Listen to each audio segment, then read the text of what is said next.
নমস্কার বন্ধুরা, আয়ুষ্মান ভারত হেলথ কার্ডের স্ট্যাটাস অবশেষে দেখানো শুরু হলো।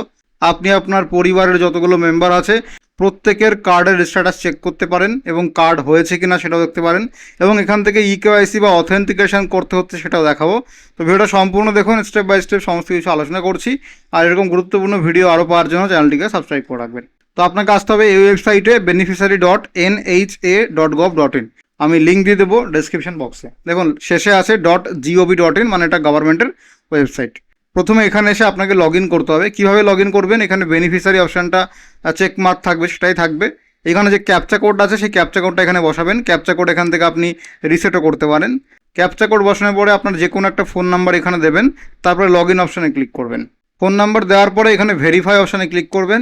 ক্লিক করলে আপনার ফোনে একটা ওটিপি আসবে, সেই ওটিপিটা বসাতে হবে। ওটিপি বসানোর পরে এখানে লগ ইন আছে, লগ ইন অপশানে ক্লিক করলে দিয়ে লগ ইন হয়ে যাবে। দেখুন আমার এখানে লগ ইন হয়ে গেছে এবং এখানে এই পোর্টালটা আসবে। এখানে বলা আছে আয়ুষ্মান ভারত প্রধানমন্ত্রী জন আরোগ্য যোজনা, এটা হচ্ছে প্রকল্পের নাম এবং এই প্রকল্পের আন্ডারেই আয়ুষ্মান ভারত হেলথ কার্ড দেওয়া হয়। তো এখান থেকে স্কিমটা চুজ করবেন, PMJY, সংক্ষেপে এর ফুল ফর্ম প্রধানমন্ত্রী জন আরোগ্য যোজনা। তাহলে এই অপশানটাই চুজ করা থাকবে। এবার স্টেট এখান থেকে সিলেক্ট করে নেবেন কোনটা। ওয়েস্ট বেঙ্গল সার্চ করলে আমাদের পশ্চিমবঙ্গ রাজ্যের নাম চলে আসবে। এবার সাব স্কিমে এখানে প্রধানমন্ত্রী জন আরোগ্য যোজনা, যেটা 70-এর কম যাদের বয়স তাদের জন্য, আর যাদের 70 বছর বা তার বেশি যাদের বয়স তাহলে এটা। তাহলে আপনি যাদেরটা সার্চ করবেন, যাদের আয়ুষ্মান হেলথ কার্ডের স্ট্যাটাস সার্চ করবেন, তার বয়স কত সেই অনুযায়ী এখান থেকে চুজ করতে হবে। যেমন আমার বয়স 27 বছর, তো আমি প্রথম অপশানটা চুজ করব। আর 70+ যাদের বয়স তার জন্য এখানে চুজ করলাম। তাহলে এটা চুজ করলাম, করার পর এখান থেকে আমার ডিস্ট্রিক্ট যেটা সেটা আমি চুজ করে নিচ্ছি, নর্থ 24 পরগনা। এরপরে সার্চ বাই, আপনি কীভাবে সার্চ করতে চাইছেন এখানে দেখুন 4টে অপশান আছে। একটা হচ্ছে রেশন কার্ড নাম্বার দিয়ে সার্চ করতে পারেন, ফ্যামিলি আইডি জানা থাকলে সেটা দিয়ে করতে পারেন, আধার নাম্বার দিয়ে করতে পারেন, অথবা PMJY কার্ড দিয়ে করতে পারেন।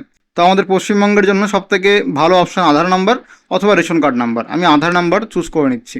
এইবার আধার নাম্বার চুজ করার পরে আধার নাম্বার এখানে বসাতে হবে এবং এই ক্যাপচা কোডটা দেখে দেখে এখানে বসাতে হবে। তারপর এই সার্চ বাটন আছে, সার্চ বাটনে সার্চ করবেন। তাহলে দেখুন আমার ফ্যামিলিতে যতগুলো মেম্বার অন্তর্ভুক্ত আছে তাদের সমস্ত ডিটেল চলে আসবে। এখানে ফ্যামিলি আইডি লেখা আছে, অ্যাড্রেস লেখা আছে।